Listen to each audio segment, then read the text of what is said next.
తాకట్లో ఉన్న మీ బంగారాన్ని విడిపించి ఆ రోజు ఆన్లైన్ రేటుకి కొంటాం. Sharma gold company. నమస్కారం, వెల్కమ్ టు సుమన్ టీవీ. నేను గీతాంజలి. అక్షయ తృతీయ మనందరికీ తెలుసు, కానీ కార్తీక మాసంలో అక్షయ నవమి అనేటువంటి ఒక తిథి ఉంది. అది ఎంతో విశేషమని నేను తెలుసుకున్నానండి. అయితే ఈ విషయం చెప్తే బాగుంటుంది, అందరూ విశేషంగా ఆ రోజు పూజించుకుంటే బాగుంటుందండి. ప్రత్యేకమైన పూజా విధానం అంటూ ఒకటి ఉంటుంది, అలాగే దీపారాధన ఉంటుంది. అవి చేయటం వల్ల ఎంతో పుణ్యప్రదం అని అంటారు. కార్తీక మాసం అన్ని రోజులు విశేషమే, కానీ ఈ అక్షయ నవమి ఇంకా విశేషం అంటున్నారు. మరి ఏ రోజున అక్షయ నవమి, ఆ రోజున ఏం చేయాలి, విధిగా ఆచరించవలసింది ఏంటి తెలుసుకుందాం. వివరించేందుకు ప్రస్తుతం మనతో పాటు ఉన్నారు. గత 15 సంవత్సరాలుగా 30,000కు పైగా జాతక పరిశీలన చేసినటువంటి అనుభవం కలిగిన ప్రముఖ జ్యోతిష్యులు బ్రహ్మశ్రీ నందిభట్ల శ్రీహరి శర్మ గురువు గారు మనతో పాటు ఉన్నారు. వారితో మాట్లాడదాం. గురుగారు నమస్కారం అండి. వాగర్థ వివ సంపృక్తౌ వాగర్థ ప్రతిపత్తయే జగతః పితరౌ వందే పార్వతీ పరమేశ్వరౌ. ఆదిత్యాయ చ సోమాయ మంగళాయ బుధాయ చ గురు శుక్ర శనిభ్యశ్చ రాహవే కేతవే నమః. శృంగేరి జగద్గురు పీఠాధిపతులకి, కంచి పీఠాధిపతులకి నమస్కారములు తెలియజేసుకుంటూ కార్యక్రమాన్ని ప్రారంభిద్దాం. అక్షయ తృతీయ అందరికీ తెలుసు గురువుగారు. అయితే మీరు ఒక మాట అన్నారు, అక్షయ నవమి. సో ఇవి తెలియాలంటే మీరు ఆ సీక్రెట్ రివీల్ చేయాల్సిందే. అంటే ఇప్పటి వరకు జరుపుకున్నది అయితే నాకు తెలిసి లేదండి. ఇలా చాలా మంది చేసుకుని ఉండొచ్చు, కానీ మీ ద్వారానే నాకు తెలిసింది. మరి ప్రేక్షకుల్లో కూడా కొంతమందికి మేము తెలిసి ఉండొచ్చు. తెలియని వాళ్ళు మరి ఆ రోజున ఎలా పూజ చేసుకోవాలో, ఎక్కడ పూజ చేయాలో వివరించండి. తప్పకుండానమ్మా, ఎందుకంటే మనం అనేక సందర్భాల్లో మనం తెలియజేసుకున్నాం. ఈ కార్తీక మాసము అని అంటే అనేకమైనటువంటి పుణ్యాన్ని సంపాదించుకునే రోజులు.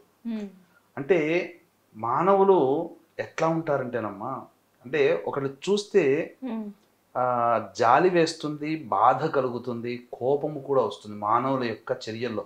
చాలా మంది అంటే చాలా మంది పుణ్యం కావాలనుకుంటారు, కానీ పుణ్యం సంపాదించుకునే ప్రయత్నం చేయరు.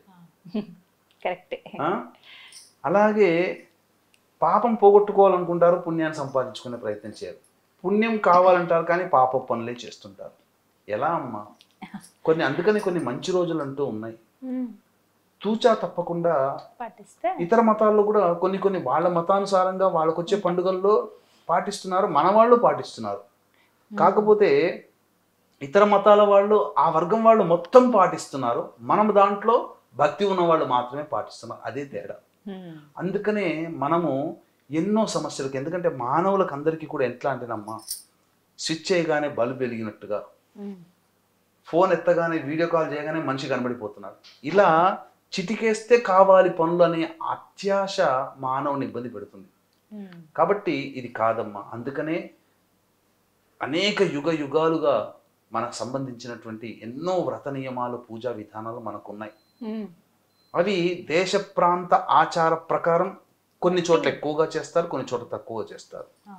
ఇంతకుముందు మీరు అన్నట్టుగా అక్షయ తృతీయ గురించే మనకు చాలా ఈ మధ్యనే ఒక 10 సంవత్సరాల్లో బహుళ వ్యాప్తమైంది. అంతకుముందు ఏమున్నాయమ్మా?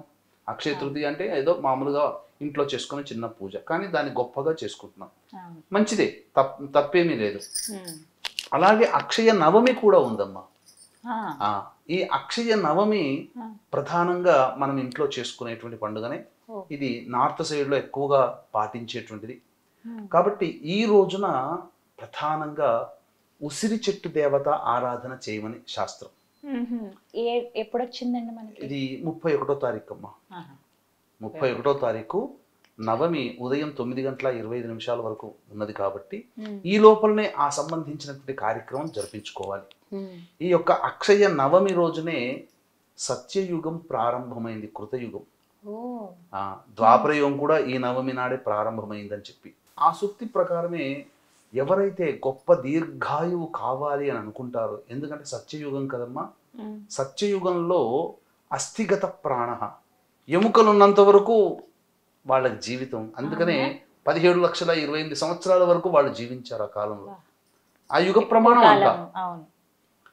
కాబట్టి ఈ యొక్క అక్షయ నవమి రోజునే శ్రీకృష్ణుల వారు 3 అరణ్యాలని ప్రదక్షిణ చేశాడట. అందుకనే ఈ రోజున మీరు బృందావనం మధురలో గనక చూస్తే గిరి ప్రదక్షిణ చేస్తారండి. నిజమే గురువు గారు, గమనించారా మీరు? చేస్తారు. అవును, నవమి రోజునే చాలా మంది వెళ్తుంటారు, ప్రదక్షిణ చేస్తారు. ఎందుకు? కంసుని చంపడం కోసం కృష్ణుడు బయలుదేరినటువంటి సందర్భంగా 3 అరణ్యాలని ప్రదక్షిణ చేశాడు. ఆ దృష్టిగా ఆ విధంగా అప్పటి నుంచి ఆచారంగా వచ్చింది బృందావన పర్వతం. ఆ బృందావనం దగ్గర గోవర్ధనగిరి పర్వతం ఉంది కదా, దాని చుట్టూ ప్రదక్షిణ చేస్తారు.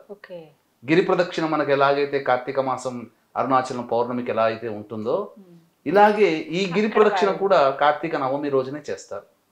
అంతేకాకుండా ఈ రోజున ఉసిరి చెట్టుని నాటిన, జామ చెట్టుని నాటిన అనంతమైన పుణ్య ఫలితం వస్తుంది.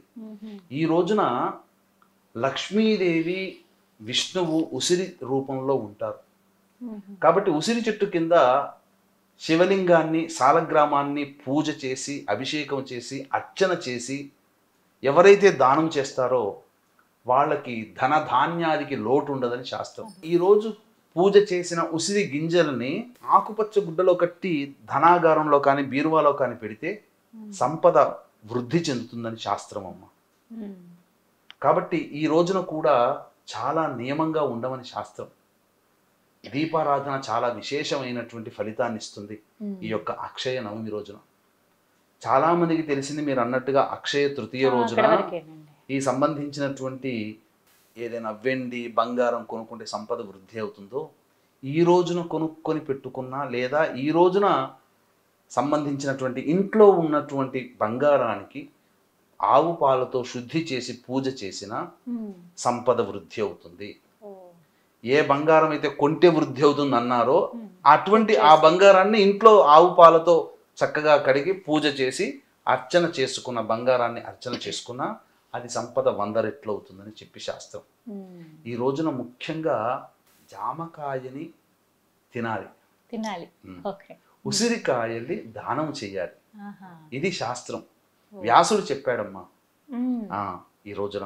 కాబట్టి దీనిని అమలక నవమి అని, అక్షయ నవమి అని ఈ రోజున ఓం నమో భగవతే వాసుదేవాయ అనే మంత్రాన్నైనా జపించవచ్చు, లేదా ఓం ధాత్యై నమః అనే మంత్రాన్నైనా కానీ 9 గంటల 25 నిమిషాల లోపల జపించవచ్చు. దీనికి పూజా విధానం మనకు చెప్పబడి ఉంది. ఏమీ లేదమ్మా, చాలా సింపుల్గా చేసుకునేటువంటిదే. వీక్షించేటువంటి ప్రేక్షకులు కూడా మహిమాన్వితమైనటువంటి క్షేత్రము కాశీ క్షేత్రం. మీ జాతకరీత్యా అనేక రకాల సమస్యలు బాధపడుతూ ఉంటుంటారు. అంతేకాకుండా ఈ నెలలోనే గురుడు, రవి, శుక్రుడు అనే గ్రహాలు కూడా మార్పు చెందాయి. బుధుడు కూడా మారుతున్నాడు. అలాగే శని ప్రభావం కూడా అనేక రాశుల మీద ఉంది. ఈ మిగిలిన గ్రహాలు మారినటువంటి కారణం చేత 12 రాశుల మీద కూడా ఆ గ్రహ ప్రభావం అనేటువంటిది ఉండడం వల్ల చాలామందికి ఈ కార్తీక మాసంలోనే అనేక గ్రహాలు మార్పు చెందుతున్నటువంటి కారణం చేత 12 రాశుల్లో జన్మించిన వారికి ప్రభావం ఉంటుంది. ఇట్టి దోషాన్ని నివారించడం కోసం, అలాగే మీ జాతకరీత్యా కలుగు విద్య, వివాహ, ఉద్యోగ, దాంపత్య, అనారోగ్య సమస్యల నివారణ కోసం సుప్రసిద్ధ కాశీ క్షేత్రంలో కార్తీక పౌర్ణమి రోజున సాయంకాలం 6 గంటలకి సర్వదోష నివారణ పూజలు, హోమాలు జరిపించడం జరుగుతుంది. అవకాశం ఉన్న వాళ్ళు ఆ రోజు లోపల సాయంత్రం 5 గంటల లోపలైనా కానీ మీ గోత్రనామాలు నమోదు చేసుకోవచ్చు. కార్యక్రమంలో పాల్గొన్నటువంటి వాళ్ళకి శక్తిపాతము చేసినటువంటి కరుంగలిమాల మీకు ఇవ్వడం జరుగుతుంది. కాశీ క్షేత్రంలో కరుంగలిమాల పూజ చేసి ఇవ్వడం అనేటువంటిది మహాయోగము. అటువంటి అవయోగాన్ని మీరు యోగంగా మలుచుకునే విధంగా ఈ పూజ చేయడం అనేటువంటిది జరుగుతుంది. కాబట్టి ఎవరైనా కానీ ఈ కార్యక్రమంలో మీ గోత్రనామాలు నమోదు చేసుకోవచ్చు. స్క్రీన్ పైన కనిపిస్తున్న నెంబర్కి కాంటాక్ట్ చేయవచ్చు.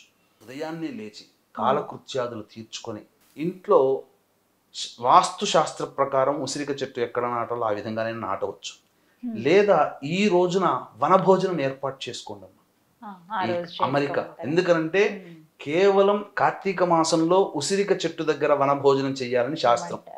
కాబట్టి ఇటువంటి ఉసిరికకు సంబంధించినటువంటి పుణ్య వ్రతము ఆచరించే రోజు ఈ రోజే. కాబట్టి ఈ రోజున ఎవరైతే ఉసిరిక చెట్టు కింద బంధుమిత్రాదులతో కలిసి మొట్టమొదటిగా ఈ సాలగ్రామాన్ని, శివలింగాన్ని పూజ చేసి, అభిషేకము చేసి, అర్చించి, సద్బ్రాహ్మణుడికి దానము చేసి, ఆ బ్రాహ్మణ సమేతముగా అందరూ వనభోజనం ఎవరైతే చేస్తారో వాళ్ళకున్నటువంటి సమస్త పాప రాశి 1 క్వింటాలు దూది పింజలతో ఉన్నదాన్ని ఒక్క చిన్న నిప్పు రవ్వ తగిలితే మొత్తం దగ్ధమైపోతుందో, ఆ రోజు చేసిన చిన్న పుణ్యము వల్ల మీ పాపరాశి అంతా కూడా దగ్ధమైపోతుందని మనకు కార్తీక పురాణంలో చెప్పబడి ఉంది. విశేషంగా ఉన్నటువంటి నవమి రోజున ఈ విధానాన్ని ఆచరించడం చాలా శ్రేష్టమైనటువంటిది. ముఖ్యంగా నారాయణుని విశేషంగా అర్చించాలి. ఈ రోజున ఉసిరిక చెట్టు దగ్గర పూజ చేసినటువంటి వాళ్ళకి విష్ణు సమేత లక్ష్మీ అనుగ్రహం కలుగుతుంది. అందుకే ఇదంతా కూడా ఉదయం 9:25 లోపల చేస్తే ఇంకా విశేషం అమ్మ. నవమి తిథి ఆ రోజు వరకు ఉంది కాబట్టి, ఆ రోజు ఆ సమయం వరకు ఉంది కాబట్టి తప్పకుండా అటువంటి అనుగ్రహాన్ని పొందే ప్రయత్నం అందరూ చేసుకుంటే ఇంకా చాలా మంచిది. ఈ రోజున ఉసిరిక దీపము పెడితే ఇంకా చాలా విశేషం. ఇళ్ళ దగ్గర కూడా పెట్టే, ఇంటి దగ్గర కూడా పెట్టుకోవచ్చమ్మా. ఉసిరిక దీపాన్ని అంటే చాలా మంది ఆ ఉసిరిక గింజ తీసి ఒక గుంతలాగా ఉసిరిక గింజ చేసి ఒక ప్రమిదలాగా చేసి దాంట్లో ఆవు నెత్తి వేసి వేస్తారు. చాలా దోషమమ్మ. ఆ రోజున ఉసిరికని భేదించకూడదు. అందుకనే ఉసిరికని పూజించి జామకాయ తినమన్నారు.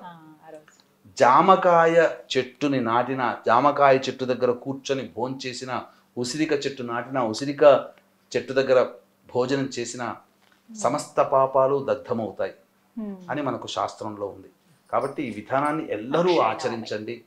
ఇటువంటి అక్షయ నవమి రోజున మీరు విష్ణువుని ఆరాధన చేయండి. ముఖ్యంగా కృష్ణుడిని ఆరాధన చేయండి. తప్పకుండా సకల లోక రక్షకుడైనటువంటి కృష్ణుడు మిమ్మల్ని సదా కాచుకుంటూ మీ అందరి అభిమతాన్ని నెరవేరుస్తాడు అని చెప్పడంలో ఏమాత్రం సందేహం లేదు. అంతేకాకుండా ఈ రోజున పండరీపురంలో విశేషమైనటువంటి పూజ జరుగుతుందమ్మా. ఆ పూజ చూడటానికి కనులు సరిపో. విఠలేశ్వరుడు ఉన్నాడు కదా, పాండురంగ విఠల. ఆ విఠల స్వామి దేవాలయంలో వైభవోపేతంగా ఈ రోజున జరుగుతుందమ్మా పూజ.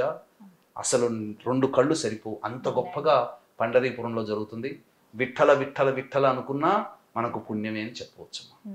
చాలా చక్కగా వివరించారండి. ధన్యవాదాలు గురుగారు. సర్వం శ్రీ ఉమామహేశ్వర పరబ్రహ్మార్పణమస్తు.